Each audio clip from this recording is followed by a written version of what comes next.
Thank you, darling. It's interesting how the truth can sometimes seem might malleable, depending upon your point of view. Like how those dime novels make you out to be something you're not? Jack, don't be starting trouble. No, he's right. They do tend to exaggerate. Did they exaggerate your part in taking down the Daltons? Well, I was there in the flesh, boy, so I saw what happened firsthand.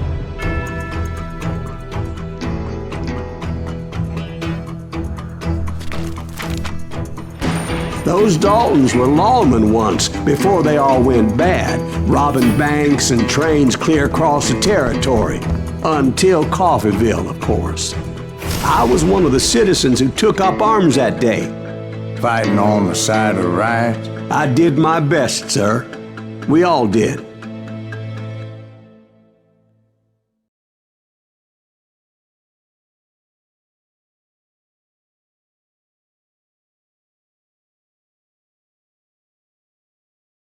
It was early morning. One of my friends was a local gunsmith, and he handed out firearms to anybody who'd take one. See, the Daltons got it in their heads to rob two banks at the same time. Two banks on the same damn street. Well, the locals recognized the Daltons right off. Before they could get away, half the town took up arms to defend their property.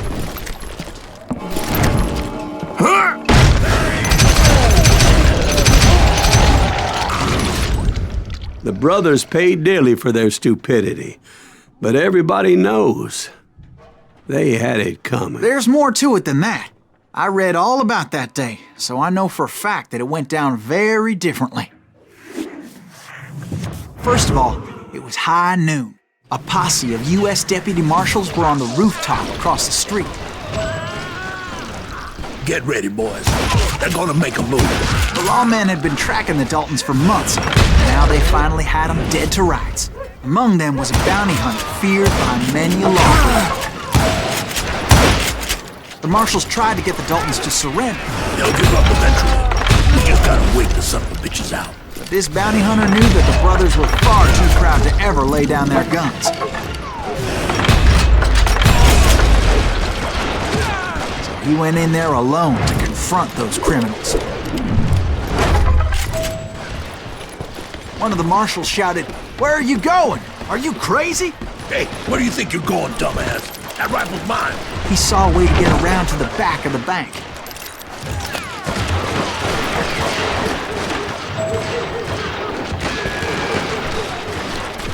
Then he figured out how to hit the Daltons from a direction they weren't expecting.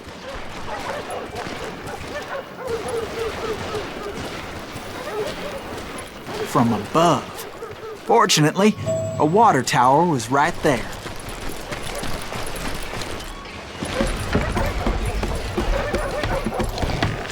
A moment later, he was climbing up a steep ladder, laughing at danger as he did.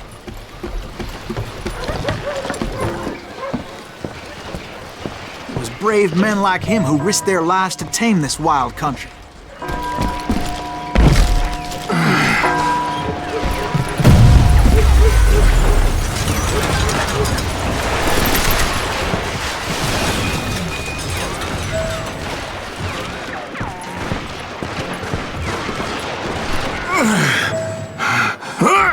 We've got company. Heroic men like him, who did what other men couldn't or wouldn't to make this country free. Like Jim Bowie and Davy Is that Crockett, Silas Green? died defending Son the of a country. bitch! One sorry son of a bitch!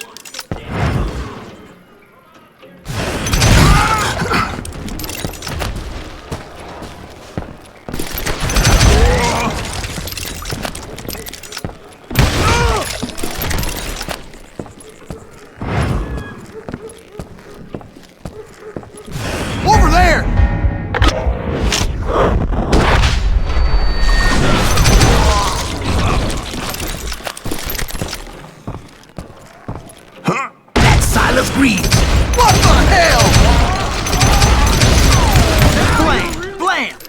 came away victorious, taking down those thieving Daltons.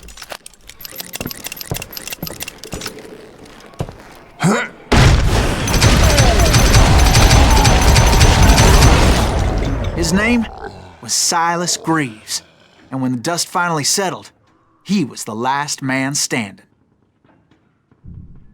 Sorry, kid, but that just wasn't the way it happened.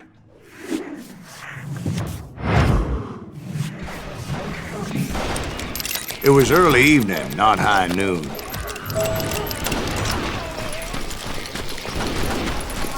The Daltons blew up a safe, and were all set to hightail it out of there. I was late to the party, and Coffeyville was already up in arms. Those pathetic deputies surrounding the bank were dropping like flies.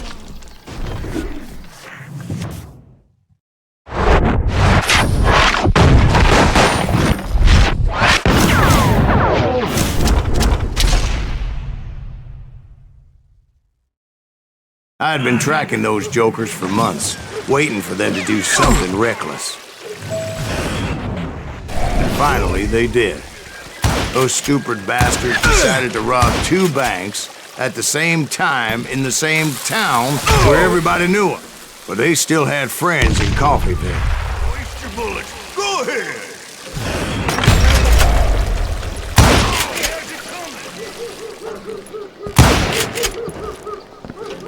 You come out and I will. What are you gonna do?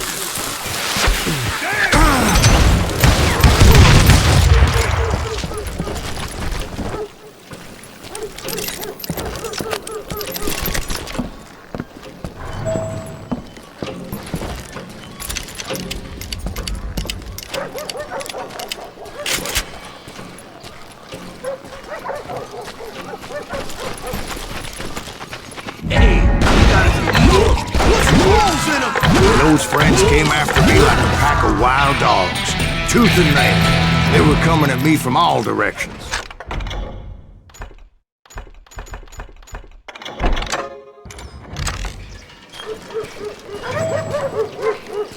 I caught sight of the Daltons running with the money and didn't want to lose them. Problem was, they knew the town better than I did. To top it off, I found myself in the middle of another shootout entirely.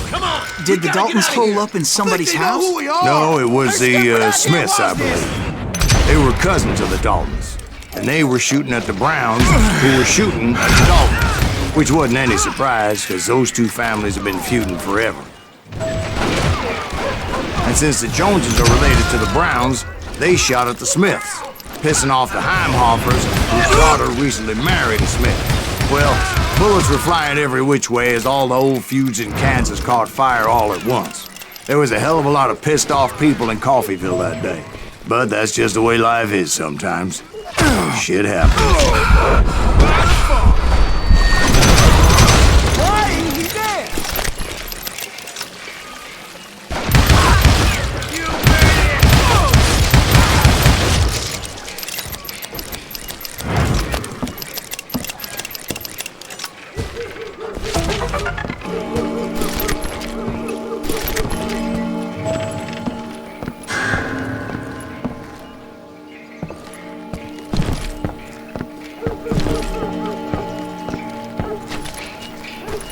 The Dalton boys knew I would never give up.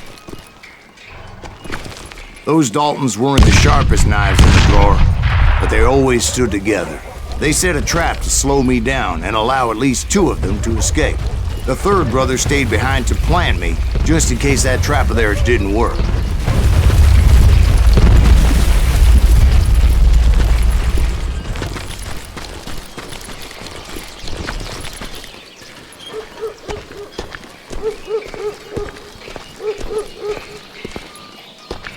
It was Emmett, the youngest, and he decided to stand his ground and face me down.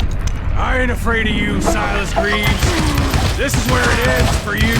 He was determined to protect his brothers, and I understood how he felt. Taking me on all by his lonesome wasn't exactly a recipe for a long life.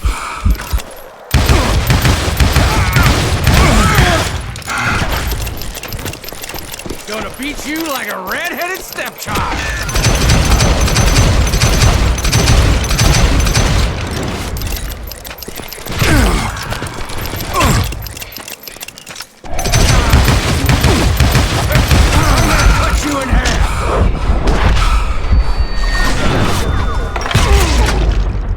But Emmett Dalton survived the robbery in Coffeyville. He's the only Dalton who did. They say he was shot 23 times. Well, Dwight, who do you think put all those damn holes in him? But I have to admit, that boy had grit.